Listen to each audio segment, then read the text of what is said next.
Hola a todos nuevamente. La vida de Carolina tiene harto que enseñarnos acerca de la familia. Y aquí en este canal, eso es lo que queremos, que la palabra de Dios te impacte. Veamos este testimonio.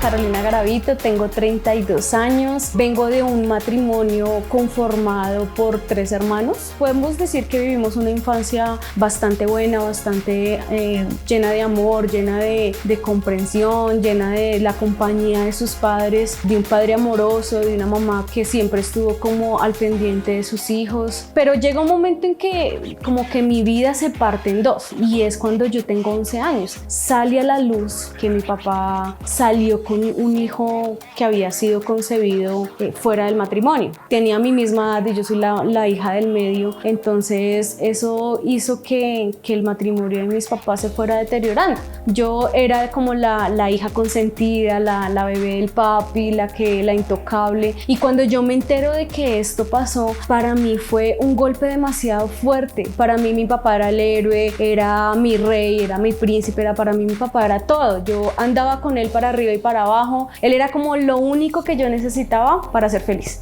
Y eso hizo que mi corazón fuera afectado, pero más que afectado, yo lo que empecé a hacer fue crear una barrera entre mi papá y yo, y nuestra relación se fue deteriorando como poco a poco. Mi mamá decidió continuar con él, pero no aguantó la situación, nos dejó a nosotros 3 solos con mi papá, y en el momento que mi mamá se va de la casa, queda como el vacío de mi mamá, de no tenerla para absolutamente nada. Ella se fue a trabajar y empezó como a crear el sustento económico de la casa, porque casualmente en ese tiempo mi papá se queda sin trabajo, y entonces mi papá se dedicó como 100% a nosotros. Siempre necesité a mi mamá por muchas cosas, como uno como mujer que necesita a su mamá, y mi mamá no estaba. A la edad de 16 años mi mamá vende la casa donde nosotros vivíamos y nosotros nos tenemos que volver a ir a vivir con ella. Después de 6 años no haber vivido con ella, de haberme acoplado a mi papá, nosotros empezar a vivir nuevamente con mi mamá fue un choque. Entonces cuando mi mamá empieza acá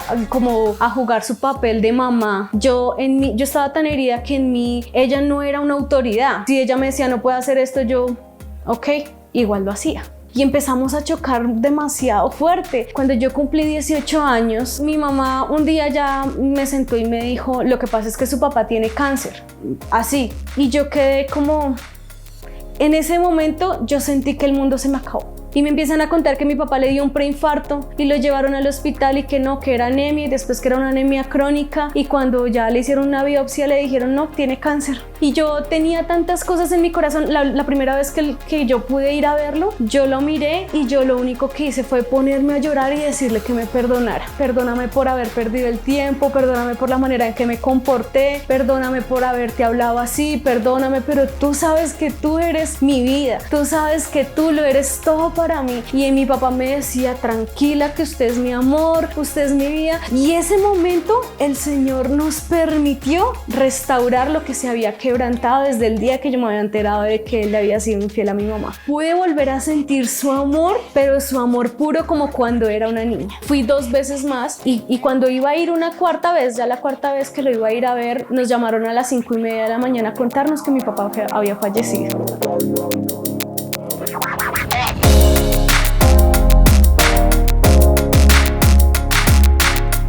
La verdad, la muerte de mi papá fue algo muy duro, algo que tuve que arrastrar por muchos años. En mí se crea como una soledad, un vacío muy tenaz, porque yo dije, me quedé sola. En ese tiempo yo ya estaba en una relación sentimental con una persona que yo conocí a los 16 años. Y desde que yo empecé esa relación, fue una relación demasiado tormentosa. Una relación donde hubo infidelidad, donde había maltrato físico, psicológico. Fruto de esta relación nace mi primer primer hijo. Y uno pues ya después de tener un hijo viene a crearse en uno como algo diferente, como una imagen ya de querer tener un hogar. Consecuencia de que yo había vivido esto en mi casa, yo decía, si algún día yo llego a tener un hijo, vuelvo a establecer un hogar, yo nunca voy a permitir que pase lo que pasó con mi mamá, mi papá. Yo quiero que mis hijos no sientan el vacío que yo sentí por tantos años. Entonces yo seguí permitiendo muchas más cosas porque yo no quería que mi hijo creciera en un entorno así. Yo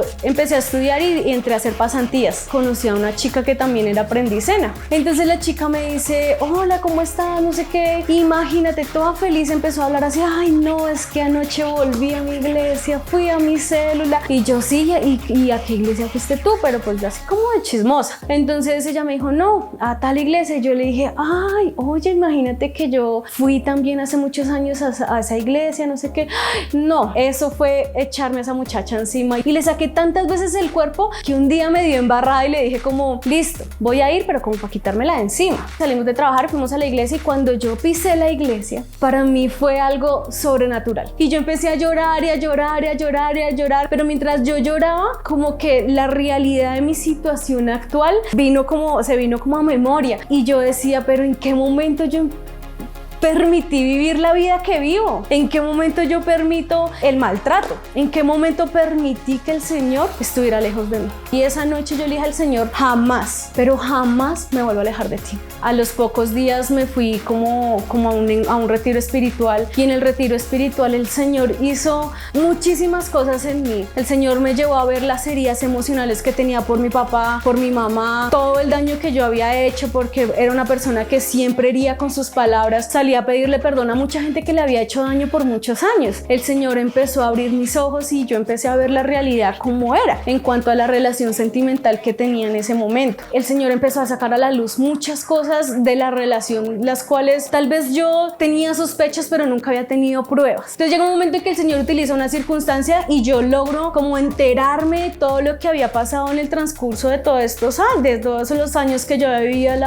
de esta persona. Entonces yo lo saqué a la luz y fui a hablar con él, y de su parte lo que recibí ese día fue que me cogió a puños y a patadas. Y ahí mi hijo, yo me acuerdo tanto que se levantó y se subió de la cama y empezó a empujarlo de que no le pegara. Entonces como que la familia de él, porque yo vivía en la casa de la familia de él, escuchó los gritos del niño y tuvieron que entrar donde yo vivía con él a la fuerza. Me lo quitaron de encima y yo dije, no más, no más. Cogí mis cosas, me devolví para donde mi mamá. Tenía las piernas moradas, se me reventaron los vasitos porque me pegó patadas en las piernas y yo no podía casi ni caminar. Ya trabajaba en una oficina, entonces era demasiado difícil poderme sentar, y entonces me sentía 3 veces más frustrada. Ya me sentía frustrada por lo que había visto en mi casa con mis papás, y mi hijo de pronto no vivió como la separación en su momento, pero sí tuvo que vivir cosas peores. Gracias a Dios yo estaba bien como radicada en la iglesia. Entonces ahí recibí ayuda de parte de mis líderes, y recibí la guía para empezar a restaurarme como mujer, restaurarme como mamá, restaurarme como hija, y el Señor en poco tiempo pues empezó a devolverme como los sueños, porque yo bailaba danza urbana, breakdance en lo secular. El Señor empieza a abrir como una puerta en la academia de danzas de la iglesia, y entonces pues yo súper feliz porque yo llevaba como 3 años sin danzar, y allá fue donde el Señor culminó como el tiempo de restauración, porque la academia de danzas de mi iglesia a mí me formó espiritualmente, me complementó. Fue el lugar donde yo me conecté con el Señor realmente, donde lo pude empezar a adorar de una manera diferente. A los pocos meses yo ya danzaba con el grupo de danzas de la iglesia. Afortunadamente con el tiempo incluso tuvimos la oportunidad de viajar a Estados Unidos a un campeonato mundial con la academia de danzas, y fue glorioso porque no era solamente ir y representar a Colombia, no era solamente ir y bailar, sino que nosotros íbamos por los camerinos orando por los grupos. Incluso hubo una chica que se cayó de la tarima del escenario, y nosotros fuimos y oramos entre todos, y toda la vida que yo tenía a mí me hacía feliz porque solamente era la marca de la restauración del Señor en mi vida.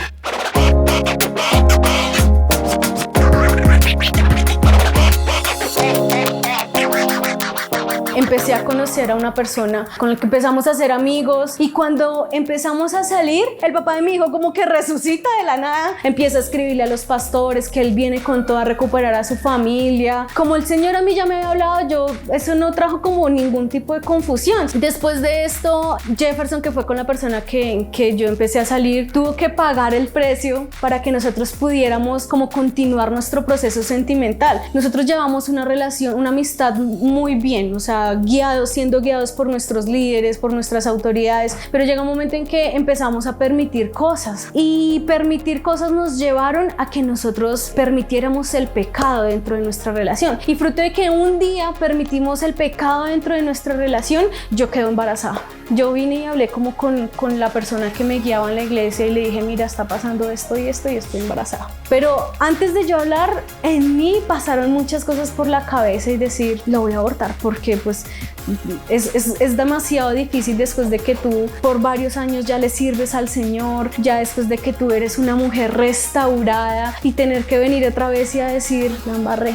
Pero aún así hubo algo que alguien me decía, si usted va a abortar, mucha gente no se va a enterar de nada de esto, pero el Señor sí, entonces no le agregue más mal al mal. Entonces vinimos, dimos la cara, les contamos a nuestras autoridades, a nuestros líderes, y empezamos un tiempo súper difícil, y cuando tú permites el pecado en tu vida, lo más difícil es superar como la acusación. También te vuelves una persona que queda totalmente expuesta. Muchas personas simplemente te tachan, y como que uno ya entra como a su otra zona de la gente que no le importa, y dejando atrás como el hecho de estar expuesta y la vergüenza y todo, era lo difícil que fue conectarme otra vez con el Señor. Y yo luché mucho con el hecho de que poder tener a mi hija, porque yo decía, yo no quiero tenerla. No quiero tenerla, esa era mi realidad. Yo decía, no quiero tenerla porque por la vergüenza, tal vez uno en un momento llegó a ocupar un lugar, como yo les contaba, en la academia de danzas de la iglesia, en el liderazgo, con sus amigos, uno ocupa un lugar y uno sabe, y consecuencia de esto yo no lo quería perder todo, y todos los días deseaba que mi hija se muriera. Entonces hubo muchas cosas que el Señor tuvo que permitir paso a paso para que yo llegara a ese arrepentimiento genuino. Cuando estuve frente a las personas que nos estaban guiando, yo ya les decía, ok, listo, lo voy a tener, voy a meterme con el Señor, y pude empezar a ver su mano. Cuando ya muere a lo que yo crea, a lo que yo hice, a lo que pues, eso es un solo yo, pero realmente tu vida en el Señor no depende de lo que tú haces, de lo que tú formas, depende de lo que hay en tu corazón y la capacidad que tú tienes para venir y entrar en su presencia, venir y hacer algo diferente para buscarlo. Y el Señor solamente necesitaba que yo diera el paso, pero valía muchas veces mucho más el yo. Cuando yo logré dar el paso y ponerlo a él en el primer lugar, sentí la plenitud de su amor, y sentir la plenitud de su amor me llenó como aquel día que yo había vuelto a la iglesia. Entonces cuando ya el Señor, logré que el Señor, como que tomé la decisión para que el Señor viniera y me llenara nuevamente, empezó la nueva vida ahora sí. Entonces a mí no me importaba si ya fruto de eso yo me iba a casar o no. Lo que me importaba era recuperar al Señor. Era lo único que anhelaba mi corazón, recuperar al Señor, volverme a sentir llena y plena en Él. Entonces llegó un día en que ya me citaron a la iglesia para mis tiempos de consejería, y cuando yo llego, la sorpresa es que ahí estaba Jefferson, estaba una decoración, mis líderes habían comprado unos zapaticos de niña porque yo les había ya contado que era una niña, y bueno, yo pasé todo el embarazo sola como consecuencia de que era el tiempo como para buscar al Señor, y en este tiempo pues tenía que ir a una ecografía sola, a los controles sola, y fue durísimo porque la paga del pecado es muerte. Entonces la paga de mi pecado fue pasar este tiempo sola. Entonces cuando ya yo llego y veo como la sorpresa, y yo, ¿qué pasó aquí? Porque tanto a él como a mí nos habían llevado como a ciegas a informarnos que listo, que nos podíamos casar. Para nosotros fue la mano del Señor, y en un mes, eso fue correr, casamos por lo civil, al mes nos casamos por la iglesia, y al mes nació la niña. Cuando nació Mía, obviamente yo le pedí perdón al Señor por todas las veces que le pedí que mi hija se muriera, por todas las veces que no quise tenerla. Oré por la niña, le pedí perdón diciéndole, mi amor, yo te amo, yo te pido perdón por el rechazo que sembré en ti cuando estaba embarazada, pero yo te amo. Perdóname por haberte rechazado, perdóname por haber querido que te murieras. Oré por la niña, pero después de eso nosotros pudimos disfrutar la plenitud del Señor en nuestro matrimonio en todas las áreas. Hoy en día con Jefferson tenemos un hogar diferente. Mi hijo, a pesar de que no es su hijo como biológico, Kevin lo ama a él como si fuera su papá. El mismo niño dice que él es su segundo papá. Ha sido la mano del Señor en todo, de verdad, la fidelidad del Señor y la recompensa por un día verse uno determinado a decirle ya no más al pecado y venir y buscar el rostro del Señor. Jefferson es un hombre que, a pesar de todo lo que pasamos, es el hombre que ha restaurado mi área sentimental. Y no solamente porque yo lo diga, sino porque todo nuestro alrededor puede como dar testimonio de eso.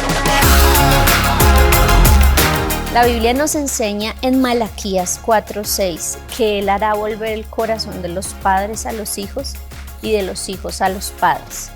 Seguimos en este mes de la paternidad, de que reconozcamos que necesitamos un amor genuino, un amor puro y la importancia de los padres en los hijos. Los padres tienen la responsabilidad de criar a sus hijas de tal manera que después en un futuro no vayan a tener complicaciones emocionales, baja autoestima. Así que papás, cuidemos el corazón de nuestros hijos. Nos vemos en el próximo capítulo.